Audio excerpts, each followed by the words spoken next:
بسم اللہ الرحمن الرحیم۔ ہم اپنی زندگی میں سکون تو چاہتے ہیں، لیکن جو کام ہم کر رہے ہوتے ہیں وہ ہمیں سکون کی طرف نہیں بلکہ بے سکونی کی طرف لے کر جا رہے ہوتے ہیں۔ ہم اپنی زندگی میں اپنے سے آگے لوگوں کو دیکھتے ہیں اور یہ سوچتے ہیں کہ ان پر اللہ کا کرم ہے، اور یہ دیکھ کر ان سے نہ صرف ہم جلتے ہیں بلکہ ان سے حسد کرنا شروع کر دیتے ہیں۔ ہم جب اپنے سے آگے لوگ دیکھتے ہیں، ان کی اچھی گاڑی دیکھتے ہیں، ان کا اچھا لائف سٹائل، ان کا اچھا خوبصورت گھر، ان کا اچھا بینک بیلنس، ان کا جو عہدہ ہوتا ہے وہ دیکھتے ہیں، تو ہمارے اندر ایک لالچ سی پیدا ہوتی ہے، ہمارے اندر ایک حسد پیدا ہوتا ہے،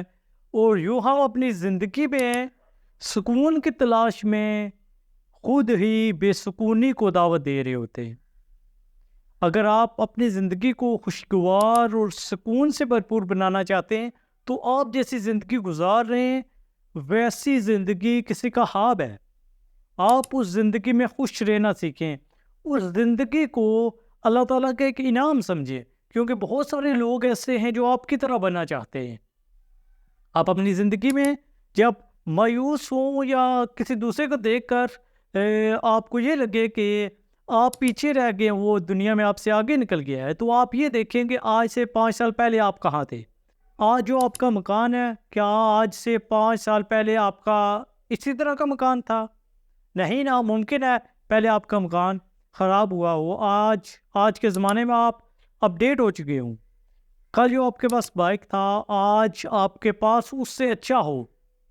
پہلے جتنا آپ کا بینک بیلنس تھا آج زیادہ ہو چکا ہو، اور ہوتا ہے آج آپ کے پاس جو گاڑی ہے، جو بنگلہ ہے، جو گھر ہے، جو آپ کی زندگی میں سب سے بڑھ کر اچھے اور خوبصورت لوگ ہیں جو آپ کو موٹیویٹ کرتے ہیں، ہو سکتا ہے جب آپ پیچھے جائیں اپنی زندگی میں تو وہ لوگ ہی آپ کی زندگی میں نہ ہوں، وہ چیزیں، وہ آرام و آرائش آپ کی زندگی میں نہ ہو۔ اس لیے زندگی میں اللہ تعالیٰ کا شکر ادا کرنا بہت ضروری ہوتا ہے۔ زندگی میں جو چیزیں اللہ تعالیٰ دیتا ہے وہ دے کر بھی آزماتا ہے، اور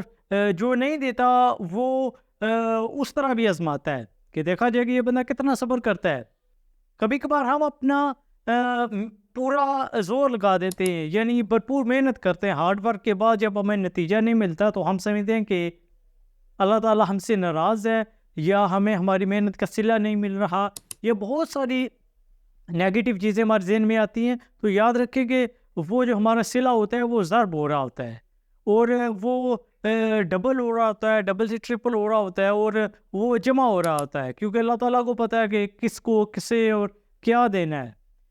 کب کون سا وقت کس کے لیے اور کیا چیز دینے کے لیے بہتر ہے۔ اللہ ہی جانتا ہے کہ ہمارے لیے کیا بہتر ہے۔